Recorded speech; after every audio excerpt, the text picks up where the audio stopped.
Assalamualaikum warahmatullahi wabarakatuh. Di video kali ini saya akan menjelaskan kelanjutan materi perbandingan trigonometri untuk sudut-sudut berelasi, ya. Jadi sudut berelasi akan saya gambarkan dulu sebuah diagram kartesius, ya, seperti ini. Nah, diagram kartesius memiliki 4 ruang, ya. Artinya ada ruang pertama, kedua, ketiga, dan keempat. Untuk sudutnya dimulai dari sumbu X yang positif itu adalah sudut 0 derajat. Nah, kemudian sudut sumbu Y yang positif itu sudutnya 90 derajat. Jadi bergeraknya dari sini ya, 0 derajat berlawanan arah jarum jam menuju 90 derajat ke sini 180 derajat, bawah 270 derajat. Dan kembali lagi ke 0 derajat itu 360 derajat, sehingga satu putaran penuh itu sudutnya adalah 360 derajat, ya, bisa dipahami ya. Oke, nah selanjutnya setiap ruangan ini dinamakan dengan kuadran. Artinya di sudut 0 sampai 90 derajat itu disebut kuadran yang pertama, ya. 90 sampai 180 itu kuadran yang kedua, saya singkat KW saja ya. 180 sampai 270 itu kuadran ketiga. 270 sampai 360 adalah kuadran keempat. Ya, nah seperti ini. Nah, kemudian apa sih yang dimaksud relasi itu ya? Jadi sudut berelasi itu artinya gini. Kemarin kita belajar sudut istimewa itu hanya 0, 30, 45, 60 sampai 90 yang semuanya terletak di kuadran 1. Ya, kita sudah hafal ya berapakah nilai dari sin konstan 0 sampai 90 untuk sudut istimewa. Nah, sekarang bagaimana jika sudut tersebut lebih dari 90 derajat? Misalkan 120 atau 330 atau 270. 225 terserah ya. Nah, bagaimana caranya? Lebih mudah kita gunakan relasi. Relasi yang mana? Contoh nih ya, contoh. Misalkan saya punya sudut 120 derajat.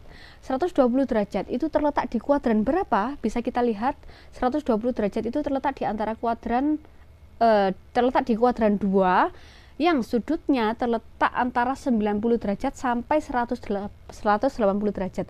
Nah, 120 derajat ini kita relasikan atau kita hubungkan dengan batas-batas kuadrannya, yakni sudut 90 derajat dan 180 derajat. Artinya apa? Jika saya punya 120 derajat, maka bisa saya ekspresikan atau saya ubah bentuknya menjadi bentuk kalau kita pakai 180 derajat. Nah, seperti ini. Artinya 120 derajat itu sama dengan 180 derajat diapakan? Dikurangi atau ditambah. Tentunya karena 120 lebih kecil maka dikurangi ya. Dikurangi berapa derajat? 60 derajat. Nah, ini relasinya. Artinya 120 derajat itu sama dengan 180 derajat dikurangi 60 derajat. Bagaimana jika kita memakai relasi 90 derajat? Nah, seperti ini. 120 derajat sama dengan kalau kita pakai 90 derajat karena ada di sini ya, otomatis kalau menuju 120 derajat berarti ditambahkan ya, karena lebih besar 120 derajatnya. 90 derajat ditambah berapa? 120 berarti 90 ditambah 30 derajat. Nah, inilah yang dimaksud dengan relasinya. Jadi relasi itu artinya kita mengubah suatu sudut yang dihubungkan dengan batas-batas sudut pada setiap kuadrannya. Itu maksudnya ya. Bisa dipahami ya. Begitu juga dengan misalkan 225 itu terletak di kuadran berapa? Kuadran 3 kan ya. Berarti terletak di kuadran 3 ini batasnya adalah 180 dan 270. Kalian bisa pakai relasi keduanya, salah satu aja ya. Bisa 180, bisa 270. Seandainya kita pakai 180 artinya bagaimana? 225 kalau kita pakai 180 derajat maka diapakan? Ditambah apa dikurangi? Pastinya ditambah ya, karena 225 ini lebih besar daripada 180. Nah, ditambah berapa sudutnya? Ditambah 45 derajat. Begitu juga memakai sebentar ya.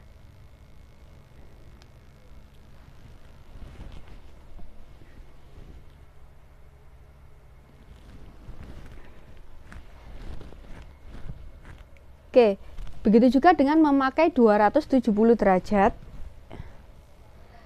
Maka 225 derajat sama dengan 270 dikurangi 45 derajat. Oke ya, bisa dipahami ya. Jadi ini adalah relasinya. Kemudian nilai dari perbandingan trigonometrinya.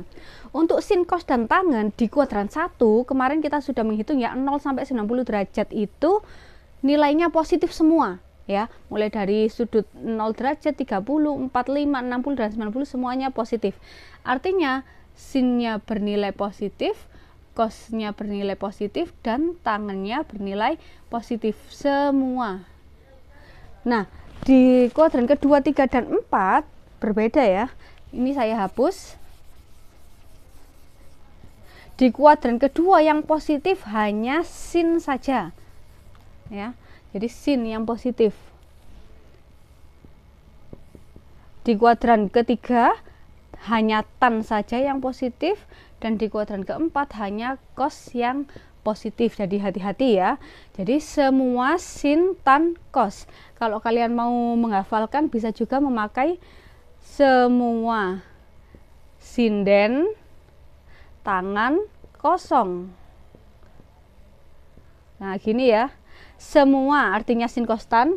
Sindennya ini hanya sin saja kuadran 2, tangannya tan, dan kosongnya adalah cos di kuadran keempat. Jadi ini yang positif saja, bisa dipahami ya. Terima kasih, kita akan lanjut ke video selanjutnya.